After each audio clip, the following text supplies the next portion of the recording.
Ya, Assalamualaikum warahmatullahi wabarakatuh. Perkenalkan, nama saya Ardi Nugroho. Saya mahasiswa dari Universitas Negeri Malang.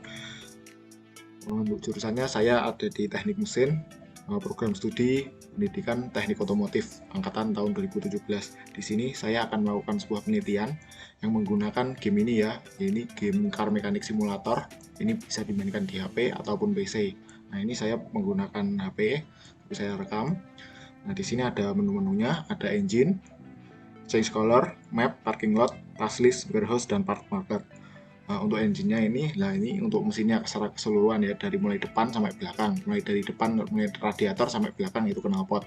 Terus ada change color yaitu pengecatan, terus ada map yaitu untuk mapnya untuk sekitar kita itu ada apa saja, terus ada parking lot itu slotnya di bengkel kita ada berapa, terus ada task list ya ini untuk kerusakan apa saja, ini masuk di task list.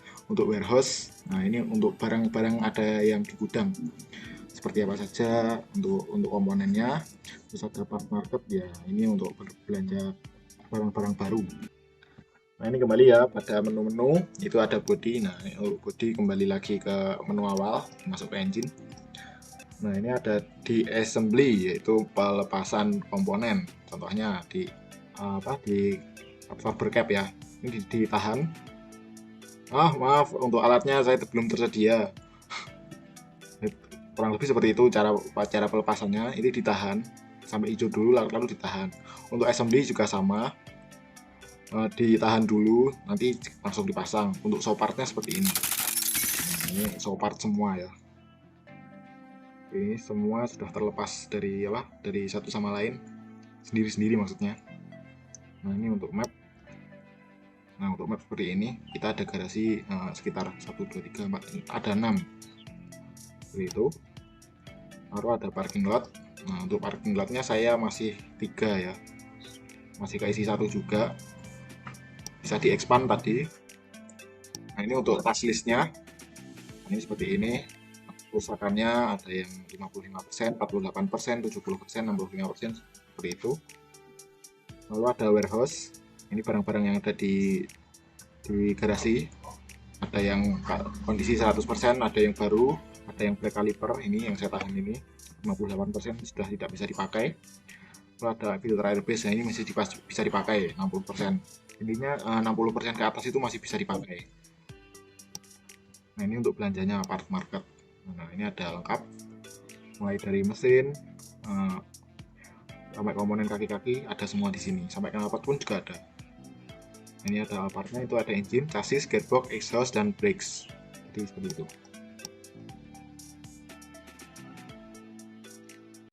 Sekarang kita masuk di engine. Pada pembelajaran kita hari ini kita akan berfokus kepada suspensi yang di depan ini, yaitu tipe McPherson ya. Nah, ini untuk McPherson yaitu ada kelebihannya, yaitu desainnya simple seperti ini saja ya untuk desainnya. Terus tidak terlalu memakan banyak ruang, terus selalu ada nyaman karena tergolong independent suspension. Nah, untuk komponen-komponennya, nah ini ada capnya ya, untuk front shock absorber cap. Untuk atasnya itu dia terhubung di bodi langsung. Nah, biasanya nih di shock absorber cap itu ada 2 jenis. Ada yang menggunakan bearing, biasanya itu yang mobil yang bertipe suspensinya itu seperti ini. Terus ada juga yang menggunakan non bearing, itu mobil-mobil lama, tipe-tipe lama. Terus ada front spring atau coilnya, bekas coilnya. Terus ada front shock absorber. Nah, untuk shock absorbernya ini yang berwarna hijau ya. Terus ada sway bar atau strut bar ini namanya. Terus ada ini. Nah, ini yang hijau ini ada lower arm. Jadi seperti ini lower armnya. Nah, di sini ada bushing. Nah, ini karet bushing. Nah, untuk yang panjang menghubungkan kiri dan kanan dari roda, nah ini ada front sway bar atau bisa dinamakan stabilizer bar.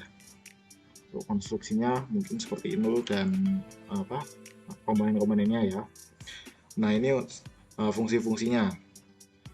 Nah, untuk kembali lagi ke front absorber cap, nah ada 2 ya tadi. Ada yang menggunakan bearing dan non bearing. Nah, yang untuk bearing itu biasanya sudah menggunakan apa namanya? power steering. Nah, dia itu fungsinya itu untuk memudahkan saat berbelok. Nah, jadi untuk tipe ini saat berbelok dia akan suspensinya itu akan ikut berputar meskipun sedikit. Nah, itu akan diperhalus dengan menggunakan bearing. Nah, jika non bearing ya biasanya itu agak sedikit berat untuk berbeloknya, tapi intinya sama saja.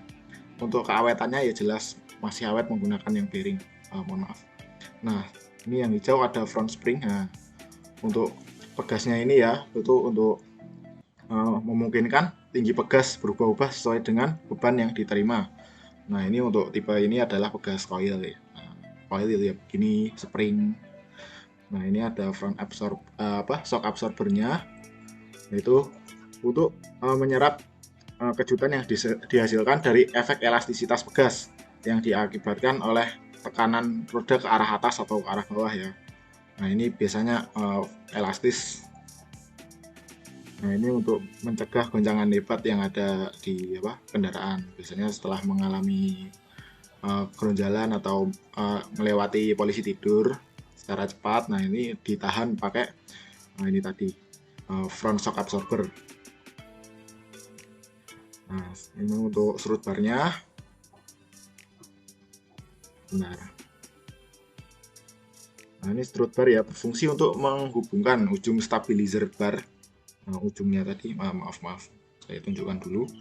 Nah, menghubungkan ujungnya ini ke front shock absorbernya. Nah, ini agar tidak bergerak atau berpindah tempat shock absorbernya. Jadi seperti itu. Nah, untuk stabilizer bar ya fungsinya untuk menstabilkan kendaraan saat melewati rintangan. Seperti tadi saya jelaskan. Nah, ini untuk lower arm. Nah, lower arm ini ya berfungsi sebagai lengan pengalin roda. Lengan ini menghubungkan antara bodi bagian roda di mana terdapat engsel pada ujung lower arm yang terhubung ke bodi. Nah, hal itu memungkinkan roda mengayun untuk bergerak secara vertikal atau secara naik turun ya. Nah, untuk ball joint, nah, ini sebentar. Ini.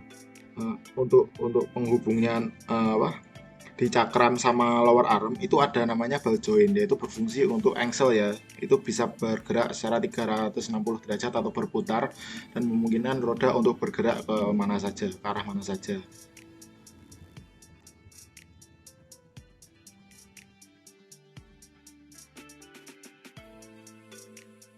Ini untuk cara kerja dari suspensi McPherson, itu ketika roda melewati rintangan, maka roda mobil akan terdorong vertikal ke atas secara tiba-tiba.